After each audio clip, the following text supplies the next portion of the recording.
नमस्कार, बहुत स्वागत आपका अनादि टीवी पर। मैं हूं आपके साथ पारुल। खबरों की शुरुआत करेंगे बड़ी खबर के साथ और इस वक्त बड़ी खबर जिस क्षेत्र में चुनाव है उत्तर प्रदेश से यह खबर है, जहां समाजवादी पार्टी ने एक्स पर पोस्ट किया है बूथ संख्या 108, 109 पर धीमी गति से मतदान हो रहा है। ये कंप्लेन उन्होंने की है। मामले में चुनाव आयोग संज्ञान ले, निष्पक्ष मतदान सुनिश्चित हो। गाजीपुर लोकसभा के जंगीपुर का ये पोलिंग बूथ है 108 और 109, जहां पर धीमा मतदान हो रहा है।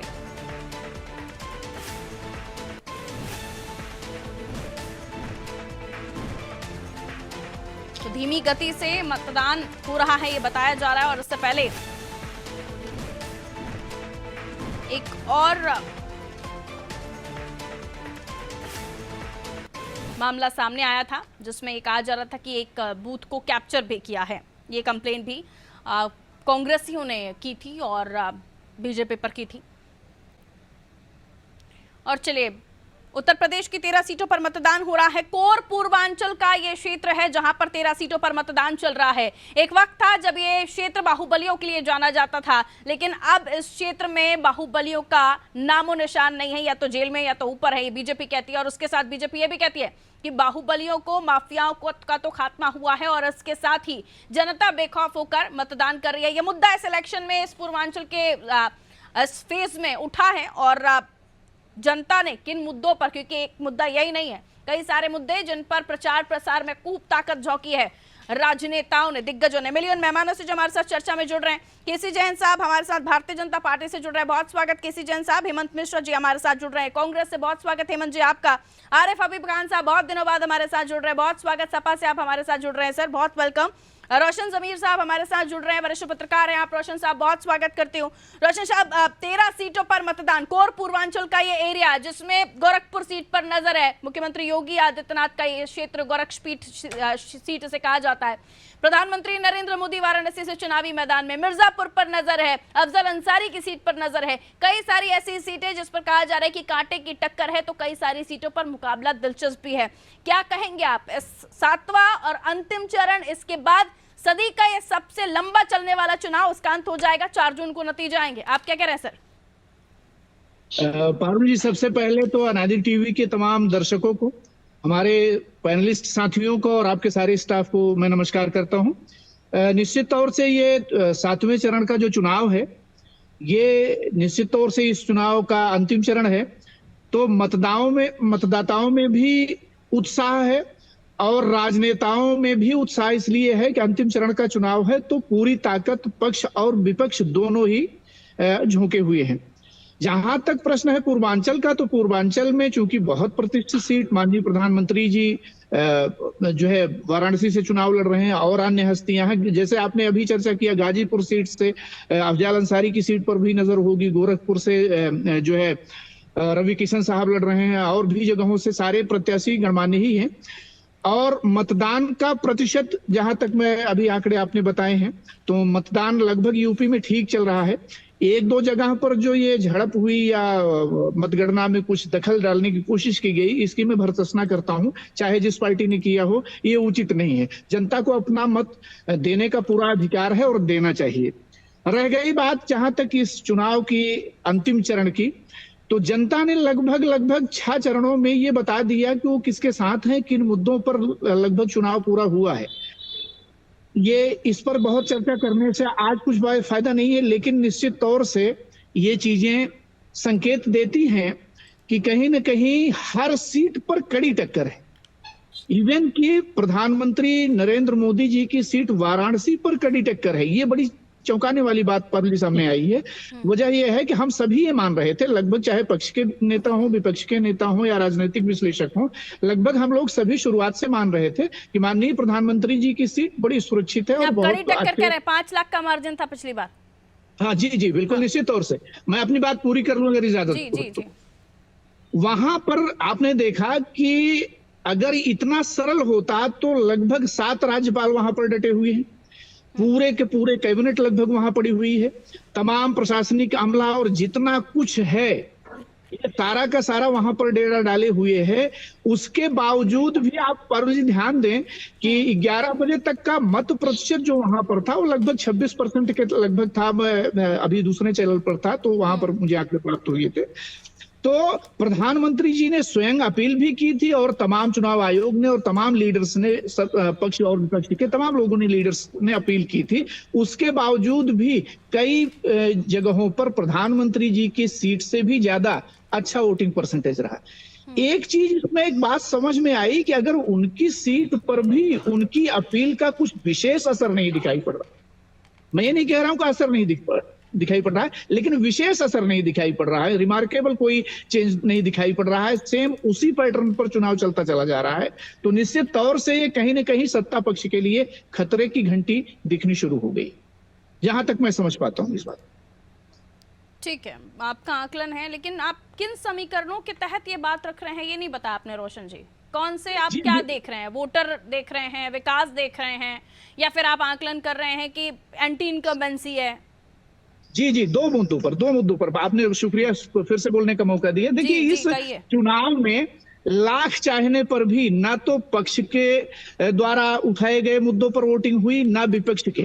जनता ने स्वतः संज्ञान लिया, जिसमें बेरोजगारी, महंगाई, स्वास्थ्य, शिक्षा, ये सारे मुद्दे थे, और अग्निवीर का भी मुद्दा था।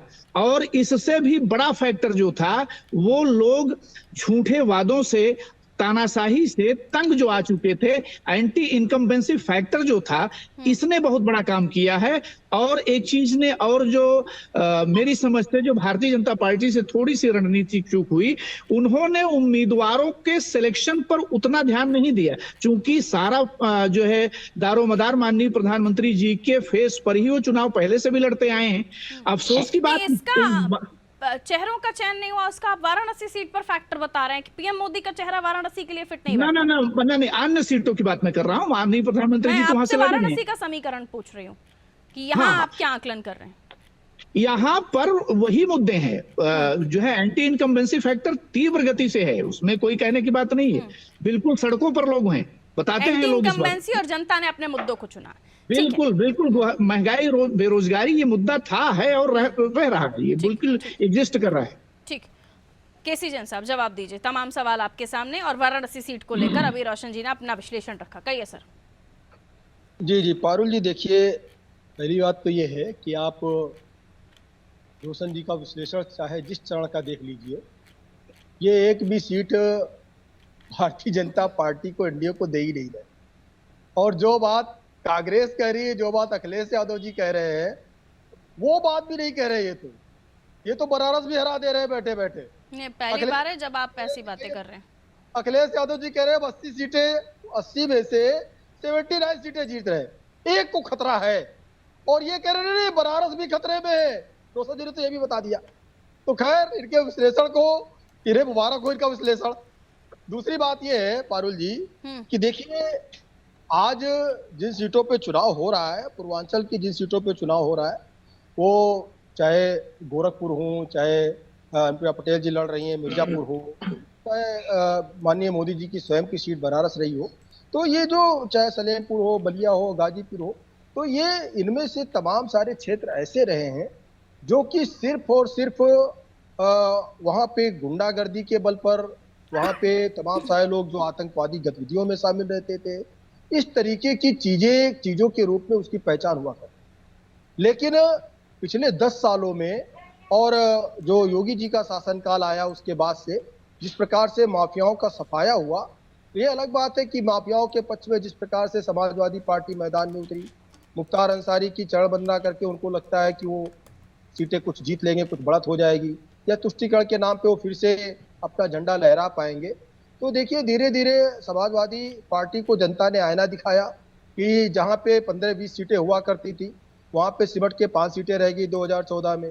2019 में परिवार की सीटें भी हार गए, और अब ये 2019 का जो 2022 का इलेक्शन है, आप इसमें देखिए जिस प्रकार से गठबंधन किया है, और यहाँ पर गठबंधन हो रहा है, या आप देखिए कि कांग्रेस जिस प्रकार से दिल्ली में आम आदमी पार्टी के साथ गठबंधन कर रही है, और पंजाब में क्या कर रही है, पंजाब में एक दूसरे की कमियां गिना रहे हैं।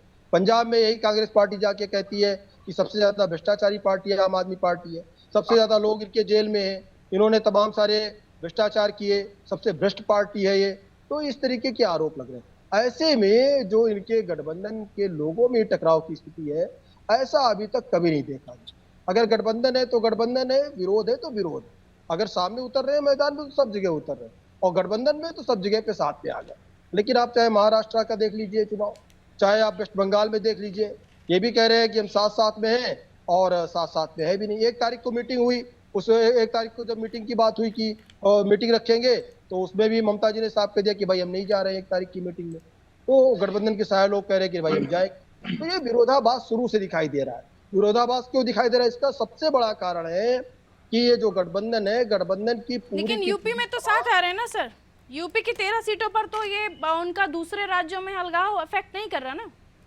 नहीं देखिए, यूपी में भी आप देख लीजिए, यूपी का ये है, वो अखिलेश यादव जी जिनके साथ में समाजवादी पार्टी कांग्रेस और कांग्रेस का गठबंधन है, यही समाजवादी पार्टी अभी बिहार मध्य प्रदेश में 6 सीटें मांग रही। इन्होंने 6 सीटें भी वहां पर नहीं दी। और इसके पहले अभी 2022 का जो विधानसभा चुनाव हुआ, उसमें कांग्रेस 1 से 2 सीटों पर सिमट करके रही। और एक चीज है कि अभी रोशन जी कह रहे थे कि भाई कहीं पे कम मतदान है, कहीं पे ज्यादा मतदान है, तो आपने शायद नहीं देखा कि रायबरेली और अमेठी में जो चुनाव था वहां पर भी कम मतदान हुआ और कई सारी सीटों पे ज्यादा मतदान हुआ। बाराबंकी में देखिए आप, ज्यादा मतदान हुआ। तो ये किसी सीट विशेष पे कम मतदान, किसी पे ज्यादा मतदान और 1-2% के अंतर को आप ये कह रहे हैं कि भाई बनारस सीट खतरे में आ गई। कैसा विश्लेषण आपका है भाई? तो देखिए, जनता ने एक बार फिर से लंबा हो रहा है किसी जन साहब के काम पर, और हम अपने काम के आधार पर ही जनता के बीच में गए हैं। वो चाहे हम भारत देश को 5वीं अर्थव्यवस्था बनाने में कामयाब हुए हों, चाहे धारा 370 हटा करके जो अलग राष्ट्र, अलग संविधान, आपको लगता है तमाम मुद्दे एक तरफ को खत्म करना रहा हो, एक तरफ जो भारी पड़ेंगे महंगाई, बेरोजगारी और स्थानीय मुद्दे, जिसको लेकर रोशन जी बात कर रहे हैं, किसी जन साहब शॉर्ट में आपको लगता है बाकी मुद्दे भारी पड़ रहे हैं महंगाई बेरोजगारी पे? नहीं, महंगाई बेरोजगारी की अगर बात करें तो आप उत्तर प्रदेश के लिहाज से देख लीजिए। हमने उत्तर प्रदेश में 5.5 लाख नौकरियां योगी जी के पहले शासनकाल में दी, और समाजवादी पार्टी ने मात्र 2,55,000 नौकरियां दी, यानी लगभग 2.5 लाख नौकरियां दी। यानी 2.5 लाख नौकरी जो दे रहा है वो रोजगार दे रहा है, और जो 5 लाख नौकरी दे रहा है वो रोजगार नहीं दे रहा। तो ये भी जनता सारी चीजें देख रही है, ये सारी चीजों को जनता अनुभव कर रही है। और अब तो ईवीएम में वोट जो है पोल भी हो गया है, लास्ट चरण का मतदान है, इसका भी लगभग 50% पूरा हो गया है। शाम तक रिजल्ट आ जाएगा। जीडीपी का आंकड़ा बता देती हूँ, ताजा कल ही आया है, और उसके बाद मैं कांग्रेस की तरफ लिए जाऊंगी। 2022-23 में जो तिमाही का आंकड़ा था वो मैं आपको बता देती हूँ। 2023 जनवरी मार्च का आंकड़ा 6.2 2023 का था, और 7.8 ये 2024 का है। और वित्त वर्ष 2023-24 का आंकड़ा 8.2 आ गया है परसेंट में, और 2022-23 का 7% रहा। अब आगे अपनी बात रखिए हेमंत जी। मुझे अफसोस होता है कि पूरा टाइम जैन साहब ने केवल और केवल गठबंधन की कमियां गिनाने में निकाल दिया, उपलब्धियां गिनाने में नहीं बताया कि हमारे मैनिफेस्टो में क्या है। बहुत दुर्भाग्यपूर्ण है। दूसरी बात मैं कहना चाहूंगा, गठबंधन मजबूती के साथ 2024 का चुनाव लड़ रहा है, किसी प्रकार की कोई विसंगति नहीं है। आज आप अपने भय की वजह से कि सत्ता हाथ से खिसक रही है, इसलिए आप कभी ममता बनर्जी के ऊपर रख करके कोई बात कहते हैं, कभी किसी के ऊपर, उद्धव ठाकरे जी के ऊपर कोई बात करते हैं, लेकिन जनता ये सब जान चुकी है और जनता उसी के आधार पर वोट दे रही है। आपने जो सवाल उठाया जीडीपी का, एक वो शेर है आदम गोडवी साहब का कि आपके फाइलों में मौसम गुलाबी है, कुछ इस तरीके का है, मैं ज्यादा नहीं जानता, लेकिन सत्यता यह है कि क्या जीडीपी ने आधार पर आप ये कह सकती हैं कि महंगाई कम हुई? नहीं हुई। क्या सिलेंडर के रेट, गैस के रेट, क्या पेट्रोल डीजल के रेट कम हुए? क्या किसान की आय बढ़ी? क्या किसान को मिलने वाली डीएपी या अन्य बीज खाद सस्ते हुए? क्या डीजल की मार किसान नहीं झेल रहा? कहां की बात आप लोग करते हैं? किन आंकड़ों की बात करते हैं? आंकड़ों के आधार पर आप जनता का दिल जीतेंगे? अरे आप अपने फाइलों में कुछ भी लिख लीजिए, लेकिन धरातल पर वो कोई चीज नहीं है। दूसरी बात मैं कहना चाहूंगा कि इस 2024 के लोकसभा चुनाव का अंतिम फेज चल रहा है। जिस तरीके से ध्रुवीकरण करने का प्रयास किया गया, इस अंतिम चरण में भी चूके नहीं भारतीय जनता पार्टी के लोग, लेकिन जनता अब इन सब चीजों से ऊब चुकी है। 2014 में आपको ध्रुवीकरण के आधार पर वोट दिया, आपने जो लुभावने वादे किए उनके आधार पर आपको चुना, जनता ने आपको सत्ता दी। 2019 तक उसने इंतजार भी किया, लेकिन 19 में भी आप नहीं कर पाए। 19 के शायद मुझे ध्यान आ रहा है कि दूसरे फेज के बाद जो पुलवामा की घटना हुई उसके बाद से फिर चेंज आया, जनता ने राष्ट्र के आधार पर आपको चुना, लेकिन आपने 24 तक उन 14 के वादों को भी पूरा नहीं किया। लिहाजा आज रिजल्ट सामने है। एग्जिट पोल गोदी मीडिया दिखाएगी भारतीय जनता पार्टी को, क्योंकि मुझे ये भी पता है कि अखबारों में विज्ञापन दिए बगैर चुनाव में खबर नहीं निकलती। वो लोग आज एग्जिट पोल बताएंगे। मुझे इस पर कोई आपत्ति नहीं है, आप उसमें शामिल नहीं हैं, लेकिन जो यथार्थ है वो मैं बताना चाह रहा था। और दूसरी बात मैं कह रहा हूं कि माननीय मोदी जी का चुनाव क्षेत्र बनारस के अंदर एंटी इनकम्बेंसी की बात अभी रोशन जमीर साहब ने की, मैं उसका कुछ खुलासा करना चाहूंगा। कॉरिडोर बनाने के नाम पर जो घर और मंदिर तोड़े गए, उनके पुनर्वास की कोई स्थिति, कोई व्यवस्था मोदी सरकार के द्वारा या मोदी जी के द्वारा अपने चुनाव क्षेत्र में नहीं की गई। जिस तरीके से वहां पुरातन मंदिर तोड़े गए, उनका पुनर्वास नहीं किया गया। गंगा के अंदर करोड़ों रुपया गंगा सफाई अभियान के तहत उन्होंने अलॉट किया और उस बजट कहां चला गया पता नहीं चला। गंदी नाली के नालियां जो हैं आज भी गंगा के अंदर समाहित हो रही हैं। यह दुर्दशा एक हिंदूवादी सरकार कथित तौर पे जो कहती है अपने आप के लिए, वो कर रही है। वास्तव में ये दुर्भाग्यपूर्ण है। विसंगतियां, आपने कहा कि गठबंधन की विसंगतियां गिना रहे हैं, हमारे में कोई विसंगति नहीं है, तो ये तो सर आप खुद भी जानते हैं। अब दोबारा पुरानी डिबेट को निकाल के या पुरानी बातों को निकाल के मैं ये टाइम नहीं, और जीडीपी को आप कह रहे हैं कि उससे क्या पता चलता है क्या नहीं पता चलता है, तो प्रभु अब मैं क्या ही समझा दूं आपको।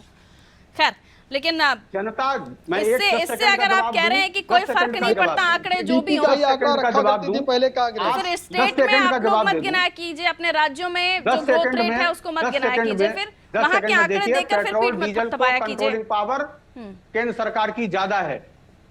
आप केंद्र 10 सरकार साल में हो गया, रहते हुए 10 आप साल में राज्यों को पेट्रोल किसी डीजल के प्रकार कितने का दाम हिस्सा बढ़े? नहीं दे रहे, राज्यों की सहूलियत नहीं दे रहे। अभी 9 हिमाचल रुपए का में मैं मामला गेहूं ले लूं, अभी आपदा आई, किसी गेहूं प्रकार का का कोई भी चीज आपने देने का प्रयास किया, कोई राहत देने का प्रयास किया गेहूं का नहीं किया। MSP आरिफ साहब, गेहूं का एमएसपी 900 रुपए हुआ करता था। 13 सीटों पर मतदान हो रहा 900 है, रुपए 4 से जून 2400 को रुपए मतगणना गेहूं हो का रही है। एमएसपी। क्या लीजिएगा आप, किसी जन साहब अपनी बारी में क्या लीजिएगा, थोड़ा सा रुक जाइए, थोड़ा सा रुक जी। जाइए। कहीं कहीं जो पोलिंग बूथों पर खबर आ रही है, एक जगह शायद मैं गलत नहीं तो सोनभद्र से, इससे पहले मैंने खबर बताई थी अपने दर्शकों को, सोनभद्र में हाईजैक हुआ, एक बोलने लगे कि पोलिंग बूथ पर बूथ कैप्चरिंग हो गई, और फिर अभी 2 जगहों से खबर आई जहां स्लो मतदान की बात रखी जा रही है समाजवादियों की तरफ से। पोलिंग हो रही है सर, मतदान प्रतिशत भी अच्छा आ रहा है, और फिर उसके बाद अभी एग्जिट पोल को लेकर आप लोग बात कर रहे हैं। एग्जिट पोल तो सर्वे के आधार पर होते हैं, वो जो आएंगे वो तो सामने आएंगे, उस पर भी यकीन मत कीजिए। 4 जून के नतीजों पर तो यकीन करेंगे, जो भी आएगा, जो भी आए। मैं तो अभी से शुभकामनाएं दोनों को दे रही हूँ। आरिफ साहब जी, देखिए ऐसा है कि एग्जिट पोल छत्तीसगढ़ में भी आ रहे थे, लेकिन एग्जिट पोल के विपरीत सरकार बनी। एग्जिट पोल कहीं से भी बहुत भरोसेमंद नहीं समझा जाएगा, लेकिन जो जनता कह रही है आज, और जनता पहले से लेकर के 7वें चरण के दरमियान में उनका जो रुझान दिखा है, वो निश्चित रूप से मोदी सरकार के विपरीत दिखा है। क्योंकि विपक्ष लगातार पिछले 10 वर्षों से हमेशा अपनी बात कहता है। विपक्ष का चाहे कोई भी दल रहा हो, उसने अपनी सरकार में क्या किया और जनता को क्या समझौता किया 5 सालों में या अपने कार्यकाल में, हम उसी को बताते चले। हमारे नेता आदरणीय अखिलेश यादव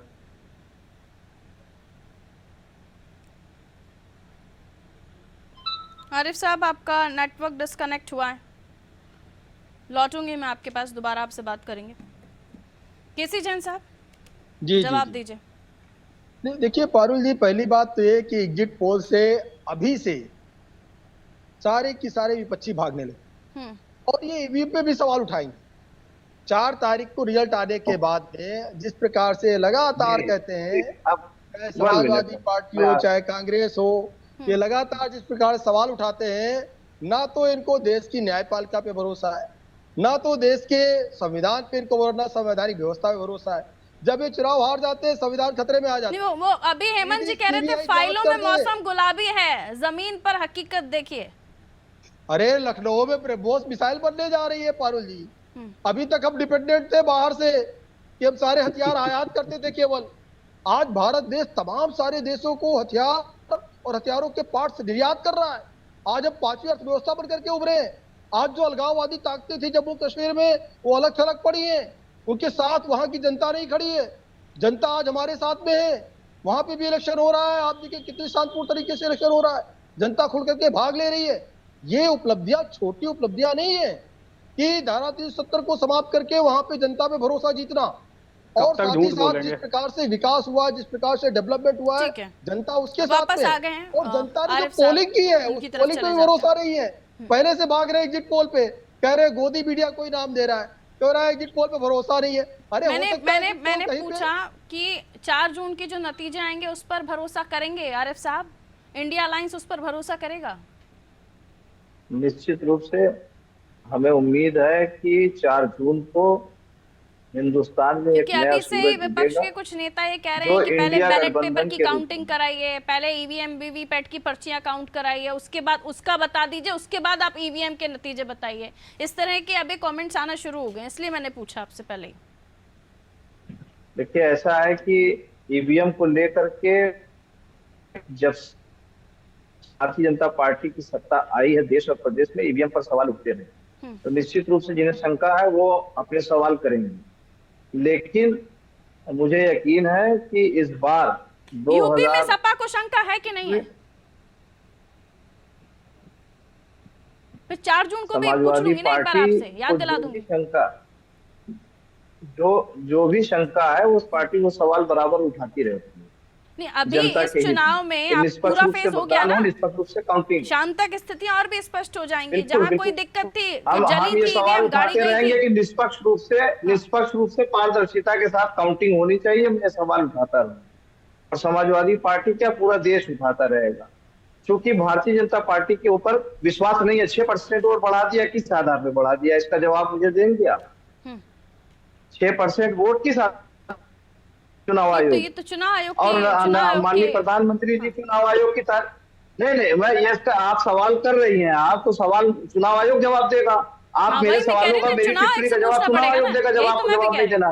नहीं, अभी जो है, अभी जब साथी प्रवक्ता कांग्रेस के उन्होंने कहा कि भारतीय जनता पार्टी विसंगतियां गिनाने पर लगी, तो उसका जवाब दिए। आप पार्टी की पता नहीं, आप मीडिया की एंकर हैं, आप हमारे सवालों को सुनेंगी और भारतीय जनता पार्टी के साथी से जवाब लेंगी। जब आप खुद बीजेपी से जवाब क्रॉस देने लग क्वेश्चन गई। पूछती हूँ तब तो मीडिया और एंकर कौन हो जाता है? नहीं, आपने नहीं, अभी मैंने उनसे पूछा कि महंगाई बेरोजगारी एक तरफ हो जाते हैं, आपके सारे मुद्दे भारी पड़ जाते हैं कि महंगाई बेरोजगारी पे, तब आपने नहीं बोला। अगर बीजेपी से सवाल मैं पूछती हूँ तब आप लोग नहीं बोलते हैं, आपसे पूछती हूँ तो आप लोग को दिक्कत हो जाती है।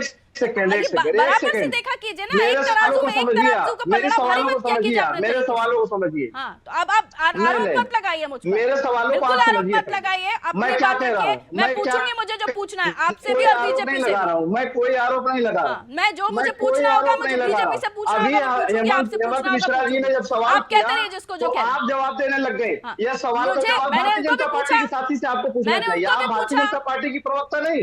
अरे मैंने केसी जैन साहब को भी पूछा, तब आपको नहीं लगा कि भारतीय जनता पार्टी के प्रवक्ता हूँ कि नहीं? मिश्रा जी के सवाल का मैंने उनको जवाब महंगाई आपको बेरोजगारी जैन पे साहब से पूछा। लेना चाहिए था, आपको जैन साहब से लेना चाहिए था।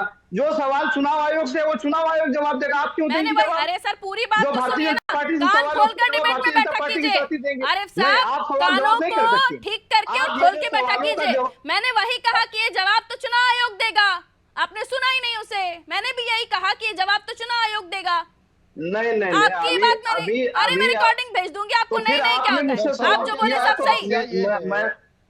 समस्या ये है कि हार का ठीकरा किस पर फोड़ा जाए। नहीं, आप नहीं, मैंने आपकी बात को तो कहा मैंने कि ये बात तो चुनाव आयोग को से पूछना चाहिए, चुनाव आयोग को जवाब देना चाहिए इस बारे में। मैं भी तो चुनाव आयोग की बात कर रही हार हूँ। का ठीकरा किस सुनना चाहिए सर, थोड़ा सा सुना कीजिए धैर्य के साथ। तारीख को रिजल्ट आएगा तो हार हमेशा का ठीकरा किस हमेशा पे फोड़ना एंकर मीडिया गलत नहीं होता। चुनाव आयोग पे पहले से ही आप जो है पहले से भूमिका बना रहे हैं। चुनाव आयोग को शक के दायरे में पहले से खड़ा कर रहे हैं। एग्जिट पोल को आप पहले से शक के दायरे में खड़ा कर रहे हैं। रिजल्ट आने से पहले आप भूमिका इसलिए बना रहे हैं क्योंकि आपको पता है रिजल्ट वास्तव में क्या आने वाला है। लेकिन उसके बाद में भी आपको हार का ठीकरा किस पे फोड़ना है, इसलिए आप इस तरीके की भूमिका बना रहे हैं कि चुनाव आयोग पे सवाल खड़ा करना है। नहीं, एक मिनट मुझे कहने दीजिए, सवाल खड़ा करना है। एक मिनट पारुल जी, मुझे कहना चाहिए पहले। अभी तो आपको ये कहना नहीं, मैं कह तो रहा हूं, नहीं होगा, मंजूर होगा। एक मिनट मुझे कहने दीजिए। केसी जैन साहब, मैंने आपसे क्या गलत कहा? जब जैन साहब विसंगतियां गिना रहे थे और हेमंत मिश्रा जी ने उस पर टिप्पणी की तो जवाब आप दे रही थी, आपको जवाब नहीं देना चाहिए था, आपको जैन साहब से जवाब मांगना चाहिए था। मुझे मेरा काम, आप अपना काम कीजिए, मुझे मेरा काम करने दीजिए। मुझे किससे कब कैसा सवाल पूछना है वो मुझे ढंग से पता है, और आप बिल्कुल मत सिखाइए मुझे कि मुझे मेरा काम कैसे करना है। आपको अपना काम करना है, आप कीजिए, मुझे मेरा काम करना है, मुझे करने दीजिए। आपको कोई हक नहीं बनता कि आप मुझे सिखाएं। मेरे बहुत बड़े बड़े गुरु हमारे चैनल में बैठे हुए हैं, मैं उनसे सीख लूंगी। आप ना सिखाइए, आप अपना काम कीजिए। आपसे जो पूछा उसका जवाब दीजिए अगर है तो। आपने जो बोला चुनाव आयोग के लिए, मैंने भी वही बोला, आपने सुना नहीं उसको, आपने गलत सुना, आपने सुना नहीं। मैंने भी यही कहा कि चुनाव आयोग को इन्होंने जवाब दिया, सवाल किया तो इनको जवाब देना चाहिए। ये प्रेम यही दिखाइएगा। आप क्यों जवाब दे रहे हैं? ये याराना और प्रेम विधानसभा में भी दिखा देते तो हारते नहीं। ये है। अच्छा ये बता दीजिए, अपनी बात रखिए, उंगली उठाने से बेहतर है। संबंध कैसे है? गठबंधन दल में गिने जा रहे कि नहीं गिने जा रहे हैं? चंद्रबाबू नायडू से कैसे संबंध रहे हैं, बता दीजिए मुझे। आप इनकी विसंगतियों के ऊपर भी आप टिप्पणी करेंगी? मेरी डिबेट में जो बात उठेगी सर, मैं उस पर टिप्पणी करूंगी। ऐसी बात नहीं। देखिए, आप मुझे युगांडा और यूटोपिया ले जाएंगे तो मैं वहां नहीं चले जाऊंगी आपके साथ। पहली बात, मेरी डिबेट में जो बात उठ रही है मैं उस पर बात कर रही हूँ। महंगाई बेरोजगारी पर अगर बात उठाई तो मैंने महंगाई बेरोजगारी पर उनसे बात की। अब मैं जब उनके पास जाऊंगी तब सवाल लेकर जाऊंगी। आप अपनी बात रखना चाहते नहीं रखना चाहते नहीं तो रोशन साहब के पास में जाऊं, टाइम मत खराब कीजिए। मैं अपनी बात कह रहा हूँ, मेरी बात सुने आप। मैं ये कह रहा हूँ कि लगातार विपक्ष 10 वर्षों से जनता के मुद्दों को उठाता रहा है। आज जनता उन मुद्दों पर जाग चुकी है। महंगाई, बेरोजगारी, अपराध, भ्रष्टाचार, इन सब मुद्दों को लेकर के जनता वोट करने जा रही है। आज प्रधानमंत्री जी की अपील का कोई अपराध और महंगाई की आप बात कर रहे हैं। अपराधियों का महिमा मंडन किसने किया? अपराधियों का महिमा मंडन किसने किया?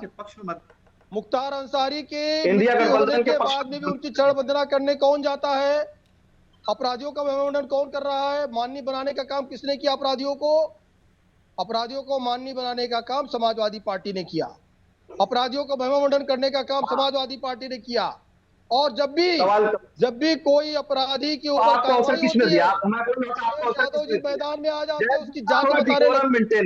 ये फला जात का था, फला धर्म का था।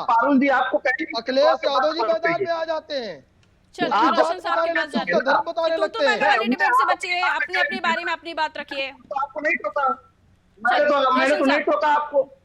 रुकिए चीजों का जवाब अभी दे दें, अभी को दे दिया जाए, फिर हम लोगों को बैठाने का क्या मतलब है? रोशन साहब, आपने बहुत टाइम खराब किया। इजाजत है मैं बोलूं? हाँ जी, जो जिन 13 सीटों को लेकर चर्चाएं हो रही हैं उसमें कई सारे मुद्दों का जिक्र हो रहा है, और मैं अगर मुद्दों पर आ जाऊं तो मंच से कई सारी बातें हुई, जिसमें मुस्लिम आरक्षण भी आया, कांग्रेस के मैनिफेस्टो में बहुसंख्यकवाद का जिक्र है, उसकी बात भी आ गई, और फिर बीजेपी को भी घेरा गया कि आप बताइए आपने रोजगार की बात अब तक क्यों नहीं की, महंगाई को लेकर बात क्यों नहीं की, और कई सारे मुद्दों पर बीजेपी को भी लेकर आया गया। लेकिन जनता जनार्दन के जहन में कौन से मुद्दों ने असर किया ये देखा जाएगा, जाहिर सी बात है, क्योंकि जनता जिन मुद्दों पर वोट करने जाएगी वो उनका चयन है कि वो किन मुद्दों पर वोट करती है। प्रत्याशी के चेहरे पर वोट करती है, प्रत्याशी की जाति पर वोट करती है, या फिर पार्टी के चुनाव पर वोट करती है, पार्टी के चुनाव चिन्ह पर वोट करती है। ये जनता के अगर जहन को टटोलिए तो पूर्वांचल की जनता 2024 तक आते आते क्या कोई कॉन्सेप्ट लेकर चल रही है, कोई बदलाव दिख रहा है, या फिर हम 2014-2019 वाली जनता देख रहे हैं, क्योंकि युवा वोटर्स भी काफी बड़ी तादाद में जुड़ा है? जी जी पारुल जी, बहुत शुक्रिया, आपने मुझे बोलने का मौका दिया। बस 1 मिनट में पहले अपने साथी केसी जैन साहब ने एक सवाल उठाया था मेरे ऊपर, उसका जवाब दे दूं। इन्होंने कहा कि मैं एक सीट भी देने को तैयार नहीं हूं, मैं कौन होता हूं देने वाला, जनता देती है। एक चीज मैंने सिर्फ संघर्ष कहा था, शायद भाई ने मेरे शब्दों को सुना नहीं। मैंने ये नहीं कहा कि माननीय प्रधानमंत्री जी हारने जा रहे हैं, जीतने जा रहे हैं। मैंने कहा कड़ी टक्कर है। 5 लाख वोटों से जीते थे, काहे का संघर्ष? सर सर सर 5 लाख वोटों का जहां पे डिफरेंस हो, काहे का संघर्ष वहां पर? जीते थे भाई ना, जीते थे। लग रहा है ना, मैंने अपनी बारी 80 में से भाई सीट नहीं निकल रही है। भाई मैंने आपत्ति दर्ज करा दी केसी जैन साहब, बोलने दीजिए। केसी जैन मैं साहब आपके बारे में नहीं बोला ना, थोड़ा सा ध्यान रखिए। यही विडंबना है आपकी। वो अपनी बात क्लियर कर लें, उसके बाद आप जवाब दे लेना। मैंने जवाब दिया। एक चीज, ये अगर संघर्ष दिख रहा है तो इसमें आपको क्या आपत्ति है? संघर्ष दिख रहा है आपको तो सारी सीटों पे दिखाई दे रहा है। भाई हमारी बारी, उनका आकलन है ना जैन साहब, वो उनका परसेप्शन है, उनका आकलन है, वो जिस तरीके से देख रहे हैं, उनका ओपिनियन है। आपके बारे में मैं नहीं बोला ना, तो मुझे बोलने दीजिए। आपसे इस सभ्यता की तो उम्मीद की जा सकती है, आप अच्छे व्यक्ति हैं। एक चीज, दूसरी चीज, अभी बात केसी जैन साहब ही एक बात कह रहे थे कि चुनाव आयोग पर आपको भरोसा नहीं, न्यायपालिका पर भरोसा नहीं है। तो मैं इसका एक छोटा सा जवाब देना चाहता हूं। ऐसा कुछ नहीं है कि ठीकरा फोड़ने जैसी बात है। सवाल इस बात का है कि क्या भारतीय जनता पार्टी, जो संविधान की रक्षक है, सरकार में है, इसलिए कि उसे भरोसा है कि पूरे इंडिया में IAS कैडर में सबसे काबिल आदमी राजीव कुमार ही है, जो 3 बार से चुनाव आयुक्त बनाए थे चले जा रहे हैं। आप लिस्ट भेज दीजिए किसको बनाया है। भाई प्लीज भाई, थोड़ा सा किसको बनाया है। देखिए प्लीज, ये क्या तरीका है कि वही एक अधिकारी है? अरे जिसको चुनाया था उसके ऊपर आप सवाल खड़ा करते। कोई दूसरा होता उसको भी आप कहते इनको क्यों बना दिया, कोई तीसरा होता उसको कहते आप क्यों बना दिया, चौथा होता उसको आप कहते क्यों बना दिया। वो बोलने नहीं देंगे, उठा सकते हैं। ये आक्रामकता नहीं चलेगी। आप बिल्कुल आप सभ्यता पे आप कर रहे हैं, बिल्कुल कतई नहीं। बात है भाई, आप अपनी बात करिए, अपने टाइम पर रोशन साहब एक बात बताइए, एक सेकंड रुक जाइए, बारी बारी से हम बात कर रहे हैं। गलत बात है। आप हर बात पे आप बात फहरा देंगे। कोई बात अगर बोलेगा तो आप सिर्फ बात करेंगे, ऐसी कोई बात नहीं है। वाली डिबेट से प्लीज बचिए। रोशन साहब, अगर किसी भी हर संस्था में अगर कोई दिक्कत है तो किसी भी संस्था पर भरोसा ना किया जाए। नहीं, मैं क्या कर रहा हूँ, मुझे बात पूरी करने दी। केसी साहब पिछली बार भी और जब देखिए तब पीछे भड़क पड़ते हैं। आप ही एक नॉलेज रखते हैं क्या पूरे भारत में? आपने ठेका ले रखा है कि जो आप बोलेंगे वही सही है। रोशन साहब थोड़ा जल्दी कंप्लीट कीजिए अपनी बात। बिल्कुल गलत बात है, मैं करता ही बर्दाश्त नहीं करता इस बात को। और सुनिए इस बात को, केसी साहब गलत तरीका है, गलत तरीका है। एक शब्द नहीं बोला हूँ, एक शब्द नहीं बोला हूँ। सवाल खड़ा कर रहे हैं, कैसे विश्लेषक हैं आप? आप यार मुझे अपना जवाब मत सिखाइए।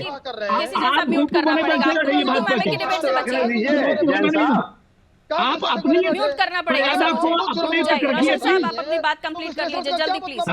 ये बोलने देंगे तब ना। मुद्दे पर बात कीजिए रोशन जी, प्लीज छोड़िए अभी प्लीज। हमें टाइम का ध्यान रखना होगा, फिर नहीं बोल पाएंगे। जब कोई बोलने लगता है, ये बोलने लगते हैं बीच में, इनका भोंपू बंद करवाइए प्लीज। तो ज्यादा अच्छा लगेगा, दूसरे की बात को सुनने का भी। अरे भाई, सभी साथियों ने एक दूसरे की बात सुनी, आप बोलने बोलेंगे तो क्या? ये कोई तमीज नहीं है, बिल्कुल नहीं बात करने दी जाएगी। ये नहीं चलेगा, बिल्कुल नहीं सुनेगी कोई बात, आपकी बात नहीं सुनेगा, बिल्कुल बात नहीं सुनी जाएगी। आप सुनने की आदत भी जाएगी तब आपकी बात सुनेंगे। आप लोग जो सभ्यता के दायरे में आपकी बात सुनते चले जा रहे हैं, आप जो चाहेंगे जो बोलता रहेगा बोलना। ठीक है, तू मैमे की डिबेट से बचिए प्लीज। मैं आप लोगों से रुक जाइए, किसी की भी ऑडियो ऑन एयर नहीं है। केसी जैन साहब आप भी इस वक्त म्यूट पर हैं और रोशन साहब आप भी म्यूट पर हैं। थोड़ा सा सब्र कीजिए, थोड़ा सा सब्र कीजिए। देखिए आपकी टेलीविजन स्क्रीन पर डाउन थोड़ा सा आप नीचे नजर दौड़ाइए तो आपको निचले हिस्से में वोटिंग परसेंट दिखाई देने लगे हैं। कुशीनगर का 40% तक अभी तक वोट परसेंट जा चुका है। मिर्जापुर में 41% वोट परसेंट हो गया है और इसी के साथ आगे भी ये वोट परसेंट वही बढ़ता जाएगा। रॉबर्ट्सगंज में 38 चला गया है। देखिए अब तक सुबह तक ये आंकड़े कम आ रहे थे लेकिन अब बढ़ने लगे हैं, यानी जनता वोट डालने जा रही है। सलेमपुर में 37% मतदान अब तक हो चुका है और इसी तरह से मतदान प्रतिशत बढ़ रहा है। वाराणसी में 39% अभी तक मतदान है। अब मैं थोड़ा सा ट्विस्ट कर रही हूँ, प्लीज बारी बारी से अपनी बात रखिएगा, समय अपना खराब मत कीजिए क्योंकि आप लोग भी यहाँ बात करने के लिए आए हैं, अपनी पार्टी का पक्ष रखने के लिए, कुछ ओपिनियंस देने के लिए, बात करने के लिए। तो प्लीज अपनी अपनी बारी में इंतजार करके थोड़ा सा समय दीजिए, सभी के पास आऊंगी। केसी जैन साहब, वाराणसी में कम मतदान चल रहा है, 2 बजने को आ रहा है और ये अगर वाकई वेव्स है वाराणसी में ही मान लीजिए तो ये वेव्स नहीं दिख रही सर। नहीं देखिए पारुल जी, थोड़ा सा वोट का परसेंटेज का असर सब जगह पे आया है और 45 अब 46 अभी जैन साहब अगर आपकी बात में ऐसे ही डिस्टर्ब किया जाए तो आप डिस्टर्ब होंगे कि सर नहीं? आप मुझे एड्रेस कीजिए ना, मुझे सुनिए ना, मैं आ रही हूँ आपके पास। हैं। रोशन साहब बारी आप ही के पास आऊंगी प्लीज। जितने लोग भी वोट डालने जा रहे हैं वो सभी धन्यवाद के पात्र हैं, वो जागरूक जनता धन्यवाद की पात्र है। इतने भयंकर टेम्परेचर में भी जो लोग निकल रहे हैं वोट डाल रहे हैं, लेकिन आप ये जान लीजिए उसके बाद में भी पारुल जी कि वोट का परसेंटेज जो भी है, कहीं पे कम है कहीं पे ज्यादा है, उसके बाद में भी भारतीय जनता पार्टी के पक्ष में सबसे ज्यादा मतदान हो रहा है और मोदी जी नहीं, इस अभी बार नहीं 5 डिसाइड के कर बजाय सकते ना, आप 7 सिर्फ लाख कह सकते हैं। के अंतर से जीतने वाले। लेकिन जहां आपने पूरा जोर लगा दिया, जहां मुख्यमंत्रियों को बुला लिया, बड़े बड़े चेहरे उतार दिए, वहां पर भी अगर इस समय तक वोट परसेंट नहीं उठ रहा है, क्योंकि सुबह से हम देख रहे हैं ज्यादातर लोगों ने सुबह से जाकर मतदान करना शुरू किया, कतारें हमें सुबह सुबह दिखी हैं, लेकिन अभी दोपहर तक आते आगे अगर वाराणसी में वोट परसेंट नहीं बढ़ रहा है तो ये सोचने वाला विषय है। कैसी जन पारुल जी देखिए, रोशन साहब जो कमेंट कर रहे थे इस पर, सिर्फ वाराणसी ही नहीं, जितनी भी जगह पे पोलिंग हुई है पूरी 80 की 80 सीटें, चाहे उत्तर प्रदेश को लेकर के हो, चाहे जिन 57 जगहों पे पोलिंग हो रही है, तो आप ये देखिए हमने किसी भी सीट को हल्के में नहीं। और रही बात ये कि मुख्यमंत्री वहां पहुंचे, प्रधानमंत्री जी वहां पहुंचे, गृह मंत्री जी वहां पहुंचे या दूसरे प्रदेश के मुख्यमंत्री वहां पहुंचे, तो आप देखिए कि हम किसी भी चुनाव को हल्के में नहीं लेते हैं। महाराजगंज 42, मिर्जापुर 41, कुशीनगर 40, लेकिन 39 अभी वाराणसी है सर। ठीक है, हो सकता है ये बढ़े, मैं नहीं, अभी परसेंटेज बढ़ेगा, अभी पूरा समय बाकी है। इसलिए दूसरी बात ये है कि परसेंटेज कुछ भी है, परसेंट शाम तक का इंतजार करना पड़ेगा, लेकिन शुरुआत अच्छी नहीं जो है। मतदान है ये शुरुआत जो उत्साह मिलना चाहिए था वो भयंकर वाला उत्साह नहीं है सर, तो थोड़ा सोचना पड़ेगा। रोशन साहब प्लीज इधर उधर की बात ना करते हुए हम मुद्दों पर बात करें, और पर्सनल अटैक नहीं सर, कहिए। बिल्कुल बिल्कुल नहीं, मैं क्षमा चाहूंगा। देखिए मैं सभी साथियों से निवेदन करता हूं और मेरा राजनीतिक आचरण आप देखते रहिए, कोई साथी अगर बोल रहा हो मैंने एक शब्द उसमें बोला हो तो आप मुझे दंडित करिए, लेकिन सवाल इस बात का है कि सारे साथियों को मर्यादित रहना है। मुद्दे पर आइए सर। हाँ, उसी बात पर मैं आ रहा हूं, जो बात मैंने अधूरी छोड़ी थी उस बात की मैं बात कर रहा हूं। सवाल इसका नहीं है, निश्चित तौर से सत्ता पक्ष और विपक्ष के पास जो ताकत होगी निश्चित तौर से अपने चुनाव क्षेत्र में लगाएगा, यहां पर ये बात नहीं है। राज्यपाल जो है, राज्यपाल का पद वो सार्वजनिक है और संवैधानिक है। अगर इनको चुनाव प्रचार के लिए बुलाया जाता है तो ये सिर्फ पार्टी के कार्यकर्ता या पदाधिकारी नहीं होते पारुल जी। इस बात को संविधान में के दायरे में रखकर देखा जाए, 7 राज्यपाल बुलाने की क्या आवश्यकता पड़ जाती है? अगर आप कुछ अनैतिक करेंगे तो निश्चित तौर से उस पर बात होगी। आप मंत्री बुलाइए, निश्चित तौर से जो स्वागत योग्य है, आपकी पार्टी के कार्यकर्ता हैं। ठीक है, फिर मुझे वोटिंग परसेंट के लिए भी जाना होगा। एक कमेंट में हेमंत जी और आरिफ जी चीजों पर अगर चर्चा होगी तो हमारे भाई को सिर्फ राजनीतिक नजरिए से देखना चाहिए, इसमें कोई पर्सनल जैसी बात नहीं है। ऐसी चीजें हुई हैं जिस पर दलों ने चुनाव आयोग पर सवाल उठाए हैं, और फिर उसके बाद जब आरोप किसी तरह से विरोध भी किया अगर चुनाव आयोग ने, तो उस विरोध पर भी मैं आ रही हूँ। जैन साहब, अब हेमंत जी अपनी बात रख लीजिए, समय कम है, फिर वोटिंग परसेंट के लिए जाना होगा सर। हेमंत जी अपनी बात रखिए, राज्यपाल प्रचार करते हुए आ रही हूँ वापस आ रही हूँ। हेमंत जी जरा सा शांत करिए जैन साहब को, गर्मी है, पानी आनी पी लें। हेमंत जी प्लीज एड्रेस मुझे कीजिए सर। पानी पिलाने का काम करते हैं। हेमंत जी प्लीज मुझे एड्रेस कीजिए, किसी जन साहब प्लीज। सीधे तौर पे पंजाब के अंदर जिस तरीके से चंडीगढ़ की सीट पर एक मेयर के चुनाव में धांधली की गई, निश्चित रूप से चुनाव आयोग पर सवाल उठेगा। जिस तरीके से वीवीपैट गड़बड़ हैं, जिस तरीके से ईवीएम मशीनें गड़बड़ हैं, जिस तरीके से कहीं ना कहीं कुछ ना कोई शिकायत आती है, तो आयोग पे और प्रशासन पे उंगली उठना लाजमी। देखिए भारतीय जनता पार्टी ने तो इस पे ईवीएम पे किताबें लिखी हैं,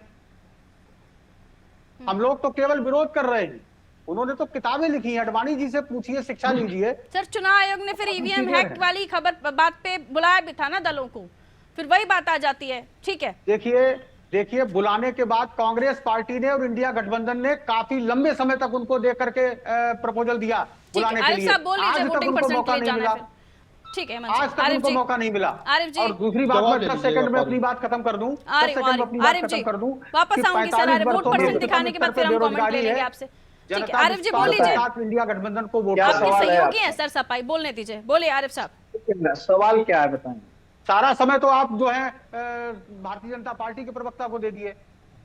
लौट रही हूँ, वोटिंग परसेंट ले लेती हूँ, उसके बाद आपके पास आती हूँ। नैन्सी मेरे सहयोगी हमारे साथ जुड़ी हुई है नेक्स्ट स्टूडियो से, उनसे हम जानेंगे कि इस वक्त वोट परसेंट कहाँ तक पहुंच चुका है और वोटिंग परसेंट के बाद और भी सवाल आएंगे कि कहां तक वोटिंग परसेंट, क्योंकि अब 2 बजने वाला है, 1 बजे तक का वोटिंग परसेंट सामने आ चुका है। उत्तर प्रदेश की 13 सीटों पर कोर पूर्वांचल में इस वक्त वोट कास्ट किए जा रहे हैं, जनता पोलिंग बूथों तक पहुंच रही है, सुबह सुबह कतारें दिखी। अभी क्या स्थिति है वोट परसेंट से आपको पता चलेगा। नेक्स्ट स्टूडियो की तरफ रुक कर रहे हैं, हमारे सहयोगी नैन्सी हमारे साथ मौजूद है। नैन्सी हमें बताएंगी क्या कुछ है इस वक्त का ताजा तरीन वोट परसेंट। एक एक करके वोटिंग परसेंट की हम बात कर लेते हैं लोकसभा सीटों पर। अगर ओवरऑल उत्तर प्रदेश की बात करें तो 39.31% अभी तक यहाँ पर वोटिंग का जो प्रतिशत है वो रहा है। 1 बजे तक के ये आंकड़े हैं, 2 बजने वाले हैं, थोड़ी देर बाद और वोटिंग परसेंट जब अपडेट होगा तो ये आंकड़े और बढ़ जाएंगे। चलिए लोकसभा सीटों की ओर भी रुख कर लेते हैं, जो एक एक लोकसभा सीट उत्तर प्रदेश की कुल 13 लोकसभा सीटें हैं जिन पर वोटिंग हो रही है। पहली सीट बलिया, जहां पर 38.04% मतदान यहाँ पर हुआ है। ठीक ठाक वोटिंग प्रतिशत फिलहाल सामने आया है। 1 बजे तक की अगर हम बात कर लें तो अभी हालांकि धूप भी ज्यादा तेज नहीं है, ऐसे में जनता से भी लगातार अपील कर रहे हैं बीएसटी अनादि टीवी के माध्यम से कि वे जाएं और सबसे पहले जाकर अपना वोट करें। बलिया के बाद अगली लोकसभा सीट की बात कर लेते हैं। बलिया के बाद वो कौन सी, बांसगांव ये लोकसभा सीट है। तो बांसगांव पर 37.74% वोटिंग यहां पर हुई है। इसके बाद अगली लोकसभा सीट की ओर रुख कर लेते हैं। कुल 13 लोकसभा सीटें हैं, इनमें से अगली लोकसभा सीट है चंदौली। चंदौली में अगर मतदान प्रतिशत की बात करें तो 42.17% वोटिंग यहां पर अभी तक हो चुकी है। सबसे अच्छा जो आंकड़ा आया है वो अभी चंदौली से ही सामने आया है। चंदौली के बाद अगली वो लोकसभा सीट जिस पर वोटिंग की जा रही है वो है गाजीपुर। गाजीपुर में 38.75% वोटिंग यहां पर हुई है, यानी कि ठीक ठाक ये आंकड़े फिलहाल अभी सामने आ रहे हैं। चलिए अगली लोकसभा सीट की ओर रुख कर लेंगे। अगली लोकसभा सीट गाजीपुर के बाद आती है मिर्जापुर। मिर्जापुर पर 41.55% वोटिंग यहां पर हो चुकी है। अच्छा आंकड़ा ये मिर्जापुर से सामने आया है, यानी कि मिर्जापुर की जनता जागरूक है ज्यादा और घरों से निकलकर मतदान कर रही है। मिर्जापुर के बाद अगली लोकसभा सीट की ओर रुख कर लेते हैं, वो कौन सी है, रॉबर्ट्सगंज अगली लोकसभा सीट, जहां पर 38.44% मतदान हुआ है। वोटिंग प्रतिशत ये 1 बजे तक के आंकड़े हम आपको बता रहे हैं। थोड़ी देर बाद ये आंकड़े और बढ़ेंगे जैसे जैसे सूरज ढलेगा। चुनावी जो आंकड़े हैं, जो मतदान प्रतिशत के जो आंकड़े हैं वो और अपडेट होंगे। चलिए अगली लोकसभा सीट की ओर रुख कर लेंगे। रॉबर्ट्सगंज के बाद सलेमपुर अगली ये लोकसभा सीट है उत्तर प्रदेश की। 37.49% यहां पर वोटिंग हुई है। जनता से लगातार अनादि टीवी के माध्यम से यही अपील है कि अभी तक अगर आपने वोट नहीं किया है तो घरों से बाहर निकलें और अपना वोट कास्ट करें। सलेमपुर के बाद चलिए अगली लोकसभा सीट की ओर रुख कर लेंगे। कौन सी है वो, वाराणसी। बेहद ही हॉट प्रोफाइल ये सीट, और इस सीट पर अगर हम बात करें तो अभी तक 39.25% वोटिंग हुई है। तुलनात्मक अगर देखें तो फिलहाल बहुत कम वोटिंग प्रतिशत यहां पर रहेगा। जिस तरह से चूंकि वाराणसी सीट को लेकर जो माहौल इस समय देश भर में बना हुआ है उसके मुकाबले काफी कम यहां पर वोटिंग प्रतिशत नजर आ रहा है। अगली लोकसभा सीट की ओर रुख कर लेंगे। वो लोकसभा सीट कौन सी है, देवरिया। देवरिया में भी 39.44% यहां पर वोटिंग हुई है। और लगातार यही अपील अनादि टीवी के माध्यम से कि अगर आपने वोट नहीं किया है तो घरों से बाहर निकलें, वोट करें। गोरखपुर अगली लोकसभा सीट, जहां पर 37.39% वोटिंग प्रतिशत यहां पर अभी सामने आया है। गोरखपुर के बाद अगली लोकसभा सीट की ओर रुख कर लेंगे। गोरखपुर के बाद वो कौन सी लोकसभा सीट है, कुशीनगर। कुशीनगर में 40.22% यहां पर वोटिंग प्रतिशत हुआ है। कुशीनगर के बाद अगली लोकसभा सीट की ओर रुख करते हैं। कुशीनगर के बाद जहां महाराजगंज अगली लोकसभा सीट है, ये उत्तर प्रदेश की 13 में से एक लोकसभा सीट जहां पर चुनाव जारी। तमाम वोट परसेंट हमें हमारे जो सहयोगी नैन्सी बता रही थी, और अब तक का ओवरऑल जो वोट परसेंट है 39 चला गया है इन 13 सीटों पर वापस, लेकिन वाराणसी वहीं 39 पर ही टिका हुआ है। सर केसी जैन साहब, मैं आरिफ साहब आपके पास आ रही हूँ। आरिफ साहब, मुद्दे तो तमाम हैं और इन मुद्दों के साथ आप लोगों का 80 सीटें क्योटो जैसे बोल रहे थे वाराणसी जीतने का दावा, अगर ये वोट परसेंट यही चला तो फिर आपको शुभकामनाएं सर। लेकिन अगर ये वोट परसेंट आगे बढ़ता है तो फिर ईवीएम पर ठीकरा जाएगा क्या? देखिए, हमारे नेता अखिलेश यादव जी ने कहा था कि एक पर संघर्ष चल रहा, हम हार नहीं रहे, 79 जीत रहे हैं और एक पर संघर्ष। और वही बातें रोशन जमीर साहब ने भी कही। सुनवा दूंगी आपको बयान, उन्होंने मन से क्लियर बोला है कि अब तो हम क्योटो भी जीत रहे हैं, माहौल देखकर इतना प्यार मिल रहा है। जी जी, मन से उन्होंने कहा हम क्योटो भी जीत रहे हैं। मैं वही कहने जा रहा हूं। संघर्ष नहीं कहा था उन्होंने, तो मैं वही कहने जा रहा हूँ। पहली बार में उन्होंने संघर्ष कहा था, लेकिन दूसरा तीसरा चौथा जब रुझान बढ़ने लगा इंडिया गठबंधन के पक्ष में, तो हमने मान लिया कि हम वाराणसी भी जीतने जा रहे हैं। वाराणसी में अजय राय जी ने लोकल मुद्दों को उठाया है, जिसको रोशन जमीर साहब ने कहा कि वहां की बहुत सारी पुरातन मंदिरों को तोड़ा गया और शिवलिंग जैसे चीजें जो है उन्होंने उठा करके उसको मैं नहीं कह सकता अपनी जबान से कि वो कहाँ पड़ी हुई है, और गंगा नहीं साफ हुई, वाराणसी जस के तस है। प्रधानमंत्री जी ने सद्भाव दिखाए 10 साल में, अब जनता उनको वोट की चोट करने जा रही है वाराणसी में, और अजय राय जी को जिताने जा रहे हैं। निश्चित रूप से 80 के 80 सीटों पर समाजवादी पार्टी और इंडिया गठबंधन चुनाव जीतने जा रहे हैं, और देश में लिख के रख लीजिए, इंडिया गठबंधन की सरकार बहुमत से बनने जा रही है। प्रधानमंत्री घोसीपुर जी पर वोट परसेंट नहीं बढ़ रहा है सर। घोसीपुर पे जब उपचुनाव जीते तो यह हवा चली कि सपा बिल्कुल कॉन्फिडेंट है कि इस पूर्वांचल के इस फेज में तो हम बिल्कुल क्लीन स्वीप कर रहे हैं, लेकिन घोसी वोट परसेंट नहीं बढ़ा रहा है सर। सुबह से ही वो 10-39 के आसपास है। वोट प्रतिशत तो पूरे देश, वोट प्रतिशत तो पूरे देश में घटे हैं इस वोट बार, परसेंट आप क्या और कह उसी रहे हैं वोट पूरे देश का? प्रतिशत में इंडिया गठबंधन का हाँ बिल्कुल, वोट प्रतिशत तो पूरे देश में घटे हैं। हर चरण में आपने इस बात को कहा कि वोट प्रतिशत कम हो रहे हैं। शायद मौसम छठवें और पांचवें और छठवें फेज में उठा था, 3 फेज में डाउन गया है, 5वें और 6वें फेज में ये लगभग लेवल आ गया था जो पिछले बार का रहा। ठीक है, शायद ऑडियो चला गया है। ठीक है, वापस आ रही हूँ। राय साहब के बारे में बड़े कॉन्फिडेंट दिखाई दे रहे हैं आरिफ साहब, हेमंत जी, और ये कहा जा रहा है कि राय साहब ये सीट निकाल रहे हैं, और अभी रोशन साहब ने भी यही कहा। और उसके बाद ये कहा जा रहा है कि संस्थाओं पर विश्वास नहीं, लेकिन चुनाव हम तब भी दमदारी से लड़ रहे हैं, प्रचार कर रहे हैं, धूप में खूब पसीना बहा रहे हैं। फिर सर जब भरोसा नहीं है तो धूप में पसीना बहाने की वजह समझ नहीं आई। और दूसरा फिर ये कह देते हैं कि सरकार में हम आ रहे हैं और उसके बाद गरीबी ऐसे झटके में हटा देंगे, राहुल जी कहते हैं।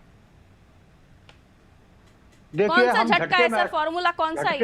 झटके में हटाने की बात तो ना कही ना कुछ कहा। जो किया जा सकता है वो किया जाएगा। महिलाओं के खाते में 8500 रुपया, अभी गूगल कर लीजिए, आपको पता चल जाएगा। मैं बहुत स्टडी करके बैठती हूँ सर। सुन लीजिए, हाँ, मैं बहुत स्टडी रिसर्च करके बैठती हूँ, और अभी भी पब्लिक डोमेन में है वो मेरा बयान, तो देख जन्म ही लीजिए। पढ़ने के लिए हुआ है।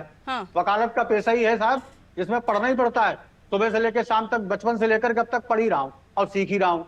हाँ, तो वही मैं कह रही हूँ, आपको अपने नेता का बयान याद रखना चाहिए। अच्छी बात है ना पारुल जी, धैर्य रखिए, धैर्य रखिए। सवाल किया है तो जवाब सुनने का भी सोचिए। तो गलत मत बताइए ना कि मैं जो कह रहा हूँ है। उसको आप सुनिए, आप प्रवक्ता मत बनिए, आप पत्रकारिता करिए, बड़ी अच्छी पत्रकारिता आपकी रहती है।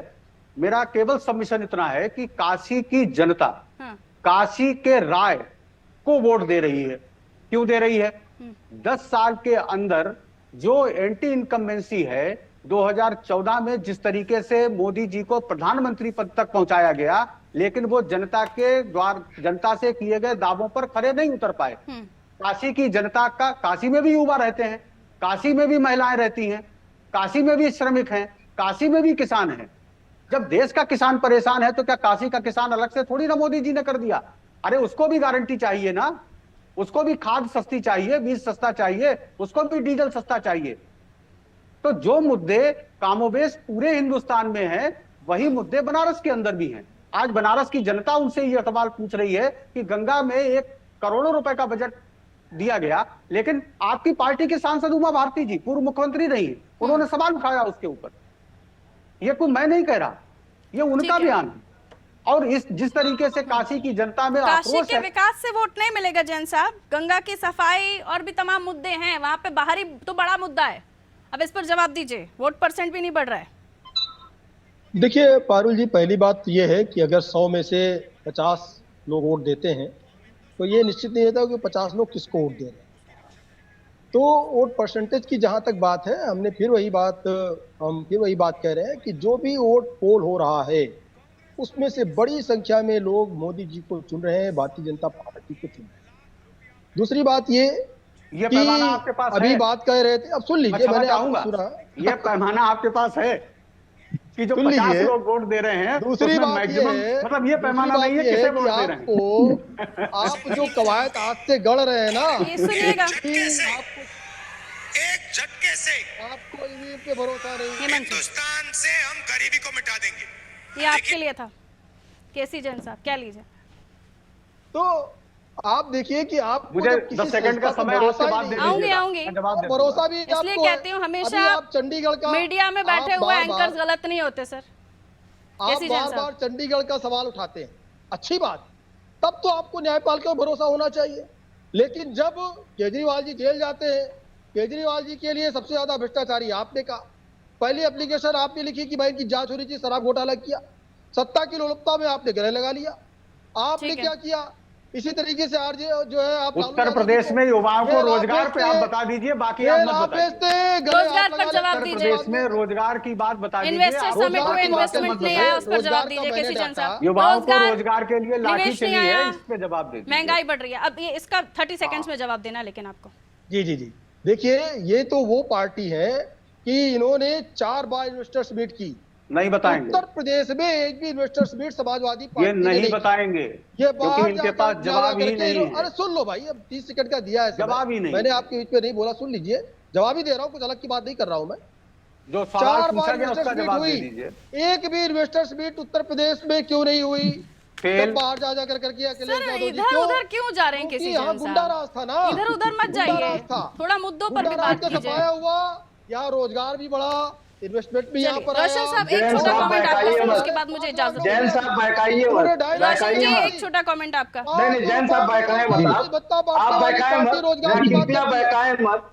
रोशन जी आप लोगों को बोलिए, भ्रमित वरना करने मुझे का इजाजत काम लेनी बंद कर होगी, दीजिए। समय कम है मेरे पास। लोगों को भ्रमित करने का काम बंद कर दीजिए। कांग्रेस जैन साहब पार्टी, भ्रमित करने का कांग्रेस काम पार्टी बंद कर दीजिए। ये भ्रष्टाचार में उत्तर इतना प्रदेश के अंदर कि राजीव सैमसंग की गांधी फैक्ट्री कितने अखिलेश थे? यादव जी के कार्यकाल में जब लगी। 1 रुपया बेचते तो उत्तर कितना प्रदेश में पैसे सैमसंग की पहुंचता? फैक्ट्री अखिलेश यादव जी के 50 कार्यकाल चलिए में बहुत लगी। बहुत शुक्रिया आप आप सभी का बोलिए हमारे कि साथ चर्चा में जुड़ने के लिए। काबरवंश घोटाला, 2G गजब है घोटाला, साहब। घोटाला, ठीक है, रुक घोटाला, जाइए। घोटाला। बहुत बहुत शुक्रिया, बहुत बहुत शुक्रिया। आप सभी जुड़े, समय दिया हमारे साथ जुड़ने के लिए। आपने पूरा 1 घंटा निकाला, बहुत शुक्रिया।